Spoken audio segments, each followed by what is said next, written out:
నమస్తే, welcome to editor analysis. Mahasena Rajesh చేసిన ఓ social media post ఇప్పుడు పెను సంచలనంగా మారింది. రాజకీయ వర్గాల్లో చర్చకు దారితీస్తుంది. ఒకప్పుడు వైసీపీకి అనుకూలంగా ఉంటూ పవన్ కళ్యాణ్పై తీవ్ర విమర్శలు చేసిన వ్యక్తి ఇప్పుడు అదే విషయాలను గుర్తు చేసుకుంటూ బహిరంగంగా పశ్చాత్తాపం వ్యక్తం చేయడం వెనుక ఉన్న అసలు కారణం ఏంటి? ఇది కేవలం రాజకీయ అవసరమా, లేదంటే కూటమిలో తన స్థానం బలపరుచుకునేందుకు చేస్తున్న ప్రయత్నమా, లేక నిజంగానే గతంలో చేసిన వ్యాఖ్యలపై పశ్చాత్తాపంతో చేసిన హృదయపూర్వక క్షమాపణ?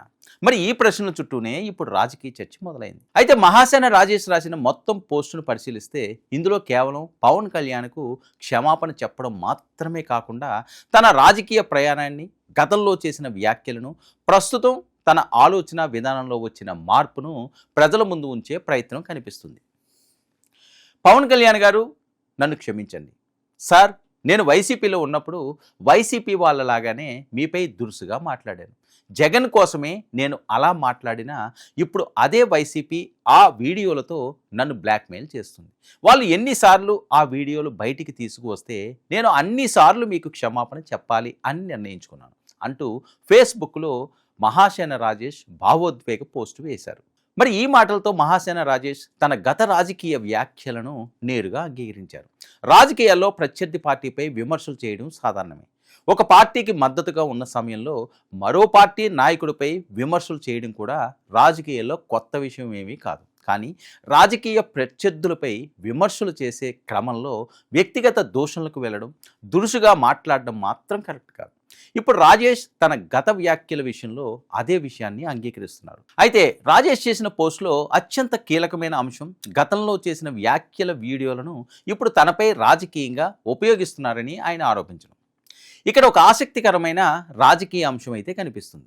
సోషల్ మీడియా యుగంలో రాజకీయ నాయకులు, కార్యకర్తలు, ప్రజాప్రతినిధులు గతంలో చేసిన ప్రతి వ్యాఖ్య రికార్డుగా మిగిలిపోతుంది. ఒకప్పుడు ఒక పార్టీకి అనుకూలంగా మాట్లాడిన మాటలు కాలం మారిన తర్వాత అదే వ్యక్తి మరో పార్టీలో చేరినప్పుడు తిరిగి బయటకు వస్తాయి.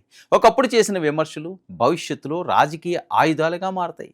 ఇదే పరిస్థితిని ఇప్పుడు రాజేష్ ఎదుర్కొంటున్నట్లు ఆయన చెబుతున్నారు. అయితే ఒకసారి బహిరంగంగా మాట్లాడిన మాటలు ప్రజల్లోకి వెళ్ళిన తర్వాత వాటికి బాధ్యత వహించాల్సిందే. అందుకే ఇప్పుడు ఆయన తీసుకున్న నిర్ణయం గతంలో చేసిన వ్యాఖ్యల నుంచి తప్పించుకోవడం కంటే వాటిని అంగీకరించి బహిరంగంగా క్షమాపణ చెప్పడంగా కనిపిస్తుంది. వాళ్ళు ఎన్నిసార్లు ఆ వీడియోలు బయటికి తీసుకొస్తే అన్నిసార్లు పవన్కు క్షమాపణ చెప్పాలి అని నిర్ణయించుకున్నాను అని రాజేష్ చెప్పడం ద్వారా ఒక ప్రత్యేకమైన సందేశాన్ని ఇచ్చే ప్రయత్నం అయితే చేశారు. తన గతాన్ని పూర్తిగా చెరిపేయలేనని మహాసేన రాజేష్కు తెలుసు. పాత వీడియోలు ఎప్పుడైనా బయటకు రావచ్చని కూడా తెలుసు. కానీ వాటికి తాను భయపడడం లేదని, వాటిని సమర్థించుకోవడం లేదని, వాటిలో తాను మాట్లాడిన మాటలు తప్పని ఇప్పుడు అంగీకరిస్తున్నానని చెప్పడం ఈ పోస్టులోని ప్రధాన ఉద్దేశంగా కనిపిస్తుంది. రాజకీయంగా చూస్తే ఇది ఒక రకమైన డ్యామేజ్ కంట్రోల్ ప్రయత్నంగా కూడా కొందరు భావించవచ్చు. అయితే మరో కోణంలో చూస్తే తప్పు చేశానని అంగీకరించడం కూడా రాజకీయ జీవితంలో అంత సులభమైన విషయం అయితే కాదు. ఇది రాజకీయం కోసం, పదవుల కోసం కాదండి. ఇది నా హృదయపూర్వక పశ్చాత్తాపం అని రాజేష్ స్పష్టం చేస్తున్నారు. మరి ఈ మాటలే ఇప్పుడు ఈ వ్యవహారంలో అసలు చర్చకు కారణంగా మారుతున్నాయి. ఎందుకంటే ఒక రాజకీయ నాయకుడు క్షమాపణ చెప్పినప్పుడు దాని వెనుక రాజకీయ ప్రయోజనం ఉందా అనే ప్రశ్న సహజంగానే వస్తుంది. అయితే తన క్షమాపణను రాజకీయ పదవులతో ముడిపెట్టవద్దని చెప్పే ప్రయత్నం చేస్తున్నారు మహాసేన రాజేష్. అయితే రాజకీయాల్లో పార్టీలు మారడం, రాజకీయ వైఖరిలు మారడం అనేది కొత్త విషయం ఏమీ కాదు. నాయకులు, కార్యకర్తలు తమ ఆలోచనలకు అనుగుణంగా రాజకీయ నిర్ణయాలు మార్చుకుంటుంటారు.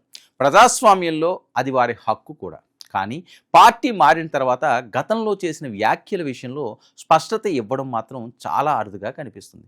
ఒకప్పుడు ఎవరినైతే విమర్శించారో అదే నాయకుడిని తర్వాత ప్రశంసించినప్పుడు ప్రజలు సహజంగానే ప్రశ్నిస్తారు. మరి అలాంటి సమయంలో గతాన్ని సమర్థించుకోవడం కంటే తప్పు జరిగిందని అంగీకరించడం ఒక మార్గం.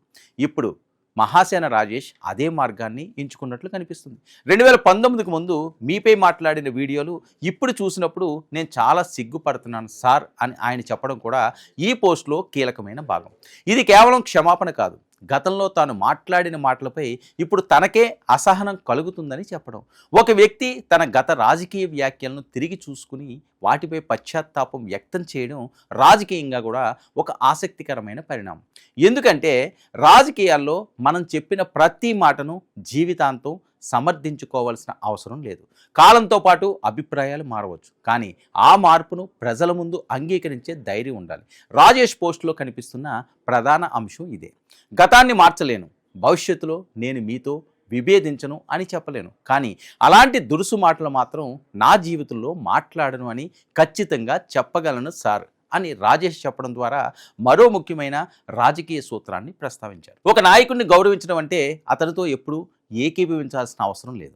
రాజకీయాల్లో విభేదాలు ఉండవచ్చు, విధానాలపై విమర్శలు ఉండవచ్చు, నిర్ణయాలను ప్రశ్నించవచ్చు, కానీ వ్యక్తిగత దోషంలు, అసభ్యకరమైన భాష, దురుసు వ్యాఖ్యలు చేయకుండా కూడా రాజకీయంగా విభేదించవచ్చని ఆయన చెబుతున్నారు.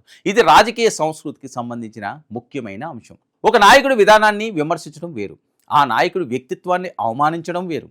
మరి ఈ రెండిటి మధ్య ఉన్న తేడాను ఇప్పుడు రాజేష్ తన మాటల్లో స్పష్టం చేసే ప్రయత్నం అయితే చేశారు. నేను మీకు వ్యతిరేకంగా 10 వీడియోలు మాట్లాడి ఉంటాను, కానీ నా తప్పు తెలుసుకున్నాక 100 వీడియోలు పవన్ కళ్యాణ్ గారికి అనుకూలంగా మాట్లాడి ప్రాయశ్చిత్తం చేసుకున్నాను అని మహాసేన రాజేష్ చెప్పడం కూడా చర్చకు దారితీసే అంశమే.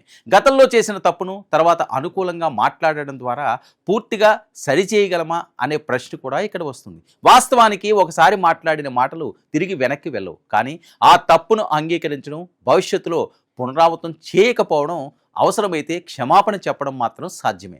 రాజేష్ తన 100 వీడియోలను ప్రస్తావించడం ద్వారా తాను పవన్ కళ్యాణ్పై తన అభిప్రాయాన్ని పూర్తిగా మార్చుకున్నానని చెప్పే ప్రయత్నం చేశారు. అయితే ప్రజలు ఆ మార్పును ఎలా స్వీకరిస్తారు అనేది కాలమే నిర్ణయిస్తుంది.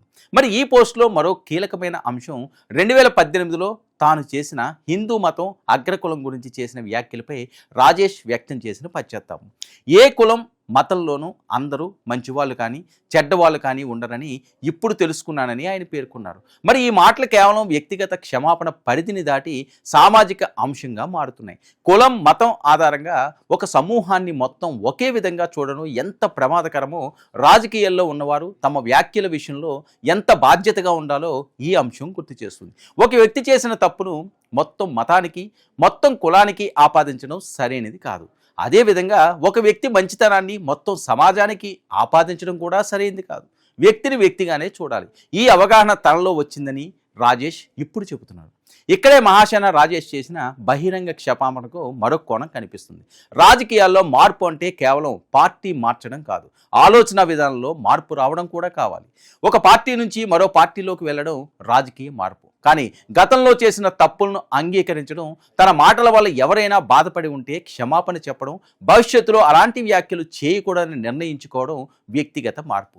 రాజేష్ తన పోస్టులో ఈ 2 మార్పులను ఒకేసారి ప్రస్తావించినట్లు కనిపిస్తుంది.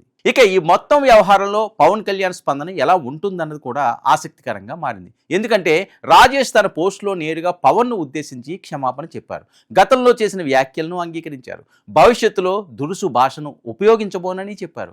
అలాగే అవకాశం వచ్చినప్పుడు నేరుగా కలిసి క్షమాపణ చెబుతానని కూడా పేర్కొన్నారు.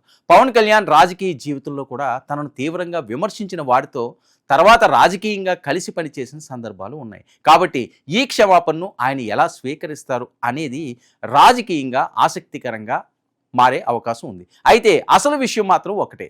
క్షమాపణ మాటల్లో ఉండడం ఒక విషయం, ఆ క్షమాపణను జీవితంలో ఆచరణలో చూపించడం మరో విషయం. రాజేష్ తన భవిష్యత్తు రాజకీయ ప్రస్థానంలో ఎలా వ్యవహరిస్తారు? పవన్ కళ్యాణ్తో రాజకీయంగా విభేదించే సందర్భం వస్తే ఆయన ఎలా స్పందిస్తారు? విభేదాలను గౌరవప్రదంగా వ్యక్తం చేస్తారా? కులం, మతం విషయంలో తాను ఇకపై వివాదాస్పద వ్యాఖ్యలు చేయనని చెప్పిన మాటను ఎంతవరకు నిలబెట్టుకుంటారు? ఇవే ఈ క్షమాపణకు అసలు పరీక్షగా మారతాయి. మొత్తంగా చూస్తే మహాసేన రాజేష్ చేసిన ఈ బహిరంగ క్షమాపణ రాజకీయాల్లో ఒక వ్యక్తి తన గతాన్ని ఎలా ఎదుర్కోవాలనే అంశంపై చర్చకు అవకాశం కల్పిస్తుంది. గతంలో తాను చేసిన తప్పులను దాచిపెట్టడం కాకుండా వాటిని బహిరంగంగా అంగీకరించడం ఒకవైపు, ఆ తప్పులను రాజకీయ ప్రత్యర్థులు పదే పదే గుర్తు చేసిన ప్రతిసారి క్షమాపణ చెప్పడానికి సిద్ధంగా ఉన్నానని చెప్పడం మరోవైపు. అయితే అదే సమయంలో ఈ క్షమాపణ వెనుక రాజకీయ అవసరాలు ఉన్నాయా, లేక నిజమైన పశ్చాత్తాపమేనా అనే ప్రశ్నకు సమాధానం మాత్రం రాజేష్ భవిష్యత్ ప్రవర్తనే ఇవ్వాలి. ఎందుకంటే రాజకీయాల్లో మాటలు ఒకరోజు వార్తగా మారతాయి, కానీ మనిషి నిజంగా మారాడా లేదా అన్నది మాత్రం కాలమే నిరూపిస్తుంది. ఇది ఈనాటి editor analysis. Stay tuned to 99 news.